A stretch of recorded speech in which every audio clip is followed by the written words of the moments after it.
Hi, I'm Ahava Tag. Today, I'm joined by my hilarious and incredibly brilliant friend, Jay Schwedelson, to talk about everyone's favorite subject right now, email marketing.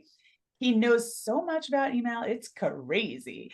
You've got questions, we've got answers. Let's get to it. Jay, you want to introduce yourself? Sure, that was a very nice intro. I am Jay. I am not funny or smart or anything. I'm incompetent on a good day, but I'm excited to be here.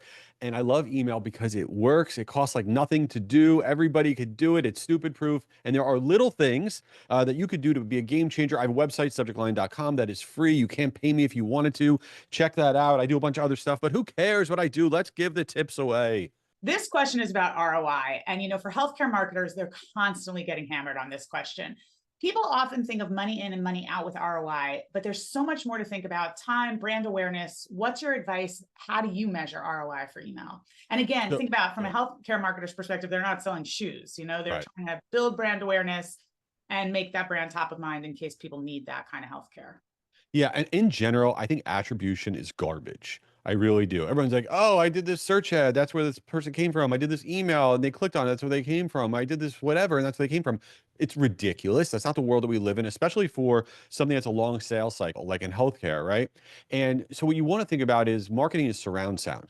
You have to constantly be putting out really good stuff. Your email newsletter can't be wallpaper, can't be garbage. You have to constantly be giving people stuff, not always asking them to download something, register for something, whatever, but giving them stuff so when they are ready, that you are top of mind. And I say attribution is garbage is because the last thing they get is going to get assigned attribution in your system, in your tracking system, which is ridiculous. It just happens to be that you were right there in the moment and they don't think you're a loser. That is the goal. You want to be in front of them, but you want them to have already thought of you because you've built up this thought leadership in their minds. What do you think the top three things are that are important in subject lines? Ooh, I love this question. Okay. So oftentimes, especially in healthcare, what do we do in email? We draft up these emails. Oh, every word matters. Oh, it got approved. Oh, legal approved it. We got the offer approved. The landing page works. Everybody's blessing everything. And then they go to be like, okay, well, should the subject line be? And it takes 3 seconds, and that's what we do. We have it backwards. If you don't get the email opened, who actually cares what's in your email, right? And there are very little things that you could do in your subject line. The first thing is people say, well, how long should it be? 50 characters, 60 characters? That's the dumbest question in the world. Nobody reads the entire subject line, right? You write Jay's a big loser at the end of your subject line. No one will see it, not even me or my mom, nobody. Okay. What you want to think about first off is the start of your subject line, the first few characters. What are you doing those first few characters? Now, things that work really well.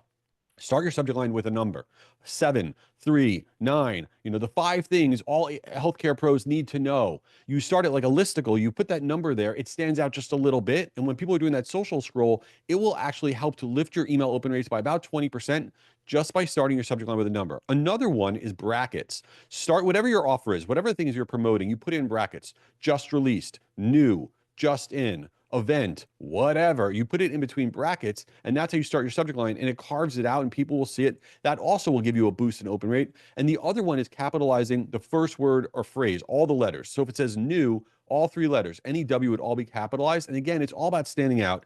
And the thing, especially in healthcare, that a lot of people think is that, oh, everything I just said will cause me to go to the junk folder, cause me to go to the spam folder. I can't do any of that. My organization is very conservative. We're regulated, blah, blah, blah, blah, blah.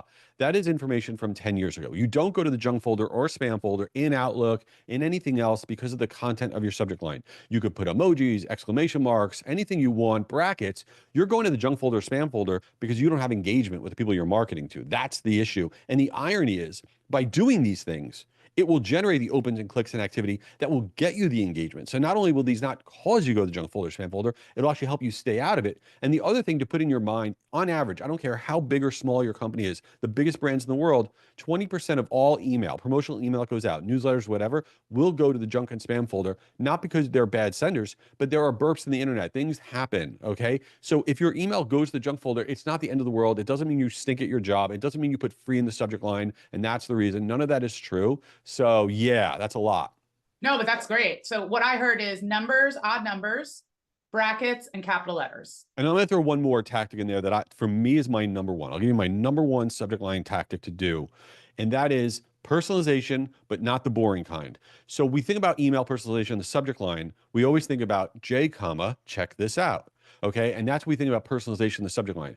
That is not even wallpaper. That is toilet paper. Okay. No, but that doesn't work anymore. First name personalization is a joke because we see it all over the place. But what you want to do, what works so well, is you want to tell the person who they are. The faster you can tell somebody who they are, the more they think, oh, this email's for me and not for everybody else. So if you can personalize, for example, with job function, this is just for office managers, okay? Or medical directors need to check this out. All of a sudden, ooh, I'm a medical director. I need to check this out. When you feel yourself and you see yourself, you react to it. You could put your organization, the organization name of the person you're marketing to. People at Baptist need to see this, right? All of a sudden, oh, I work at Baptist. What do I need to see? It's letting them find themselves in there, right? You could put industry, you could put job function, you could put company name, you could put title. Tell the person who they are in that subject line. That personalization is the number one thing that will change your email performance. How can marketers use seasonality to improve their email outcomes? And I guess I should have said healthcare marketers. And this is a real issue for us, email seasonality, because a lot of hospitals and healthcare systems, and then med device and those types of people, they want to follow the American Hospital Association calendar. So breast cancer month. And so you start inundating people with these pink ribbons and it just goes right over their head. So what would you say about that to a healthcare marketer that does want to stand out? So there's seasonality that you should be following and all those things within the healthcare industry. You should follow along with it because, it's funny. You think just because everybody's doing it, if I do it also, it's going to be garbage, right? I'll give you an example. So St. Patrick's Day, occurred a few weeks ago, right? And everybody, every brand, every whatever put shamrocks in their subject line. And everyone's like, well, you can't do that. Everybody did it, right? But the crazy part is, even though everyone did it, it's still just a fraction of marketers that actually really did it. And if you did do it, you actually still saw a lift. So even though you feel like everybody's seeing this, everybody's doing it, you should still participate because it's going to work. But the things that I would also think about is weird things within timing. For example, people don't think about it, but let's say the end of each quarter on the calendar, right? The end of March, the end of June, the last 3 days in a quarter, a lot of organizations that are larger in the healthcare space, they're racing to finish up with their quarterly garbage. They're horrible days to be sending out emails, promotional emails, because nobody has time. But we're not thinking about that on the calendar. Another big one now in the healthcare space is the weekends. We are seeing people make the mistake. They go, oh, we're not going to send out emails on the weekends because it doesn't perform as well as during the week. And that's looking at your benchmarks wrong. You want to have benchmarks for the weekends and benchmarks for during the week. And what we are seeing is decision makers, director level and above contacts, that click-through rates on weekend emails, B2B weekend emails have gone up over 60% year over year. And the thing about emails on the weekends is that it's this time where you're not getting Slack messages and Teams messages, and you can engage with kind of long form email content. So if you're not really testing into the weekends for your email sends, you are missing probably one of the most responsive times of the week. Yeah, Ann Handley sends hers out every other Sunday, and I look forward Absolutely. to getting it because I can have the time to read it, actually, honestly. That's a great example, and it's spot on. Now, in healthcare marketing, I've told a lot of clients, stop sending it from the brand and send it from your care team at, or, the physician experts at. And I get a lot of pushback on that. So you tell me, what does a large hospital organization or a med tech company, IT software for healthcare, who do they send it from if they don't have a person who represents that brand? So, you're not going to win the battle by telling a brand, switch from sending it from a brand to a person, because we can't do that. So what I'm a big fan of is, let's say you have a newsletter, it comes from, the Acme, whatever group. Okay, fine. Keep doing that. Have a good time. Start up a second newsletter, okay, from the same database. Okay, exact same database, second newsletter. And now this one's coming from, Jen from Acme Media Group or whatever.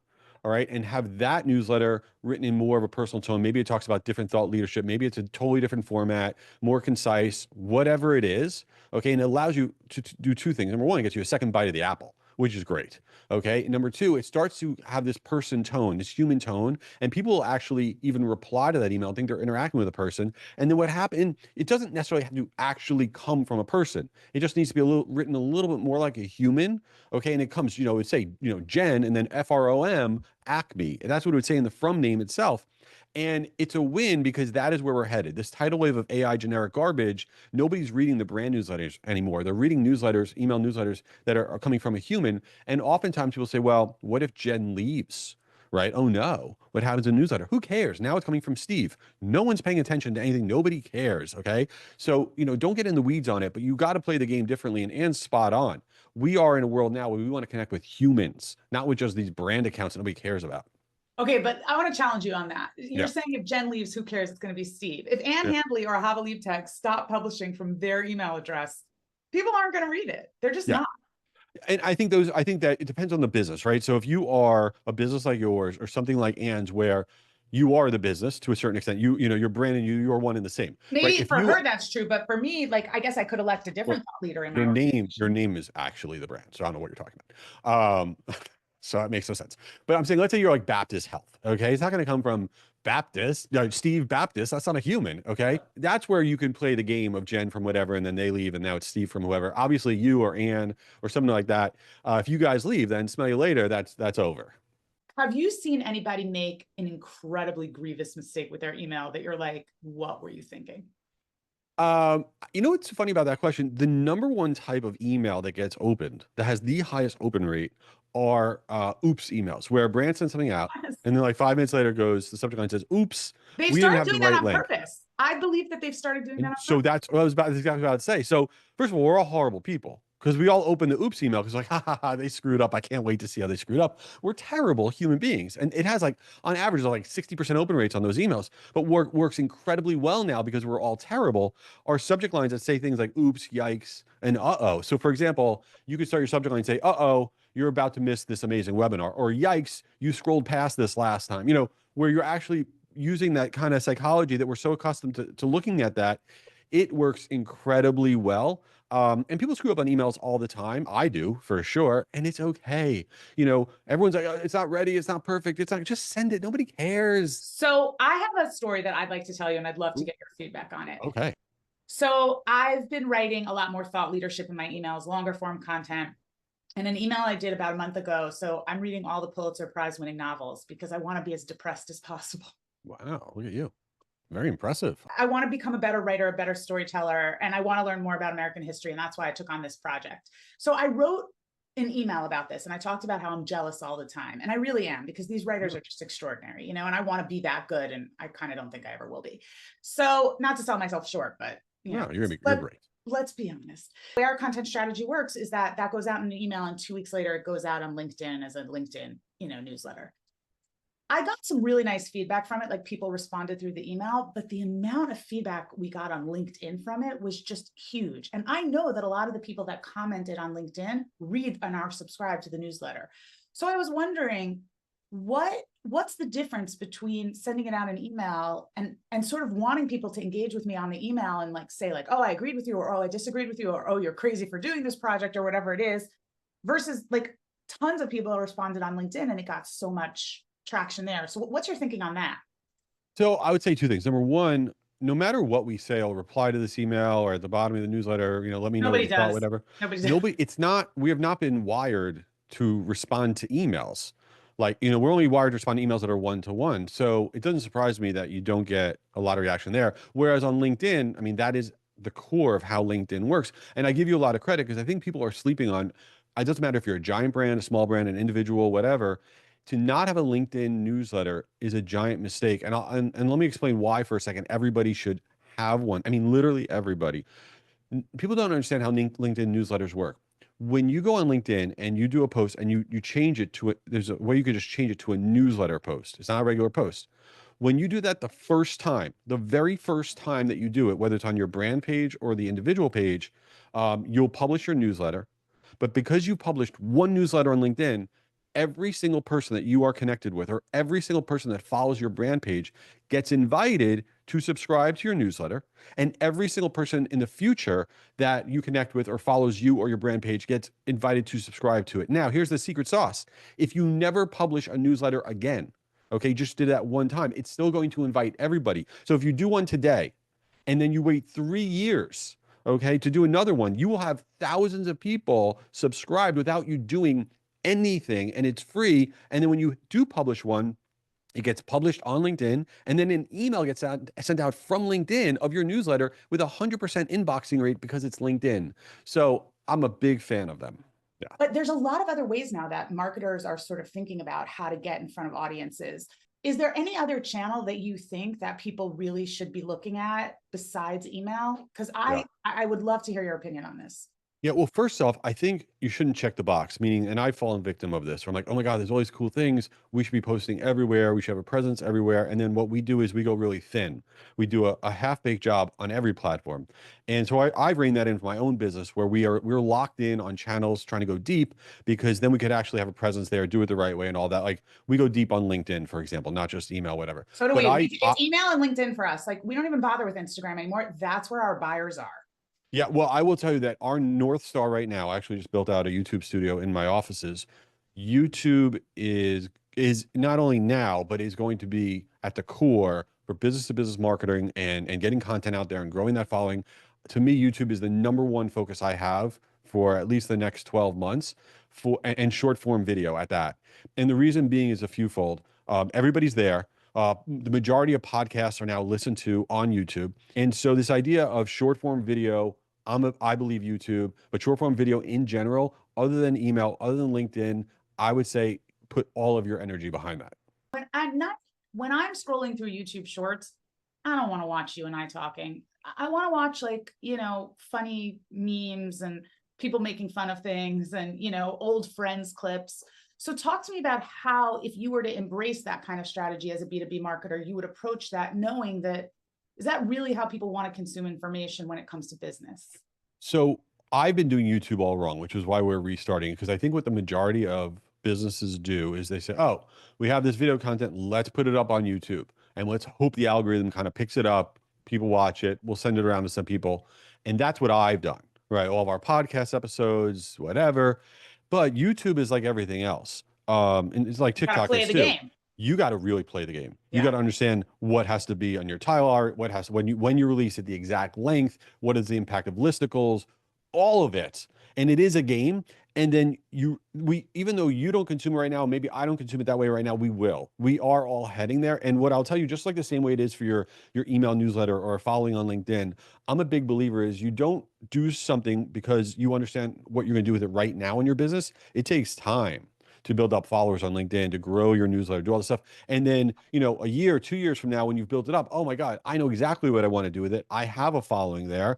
And there's only so much time in the day. Where can you build things up? So for me, I'm building up my newsletter databases. I'm building up our LinkedIn, and then we are going to be building up our YouTube. Those are the things I care about. Jay, thank you so much for joining me. And thank you to our viewers for joining. Jay, where's the best place for them to follow you? Because I know they're going to want to after this. Oh, that's nice. Find me on LinkedIn. Check out subjectline.com. And we just opened up registration for our free virtual email marketing conference, guruconference.com. It is free, it is virtual. And I have a stupid podcast, so you can find that too. It's not stupid. Thank you. I hope you got the answer you needed today. If you have a burning question, I hope not too burning, put it in the comments or email it to ahava.leaptech@ahamediagroup.com. I'll see you next time. Thank you. Yay. Thanks, everybody.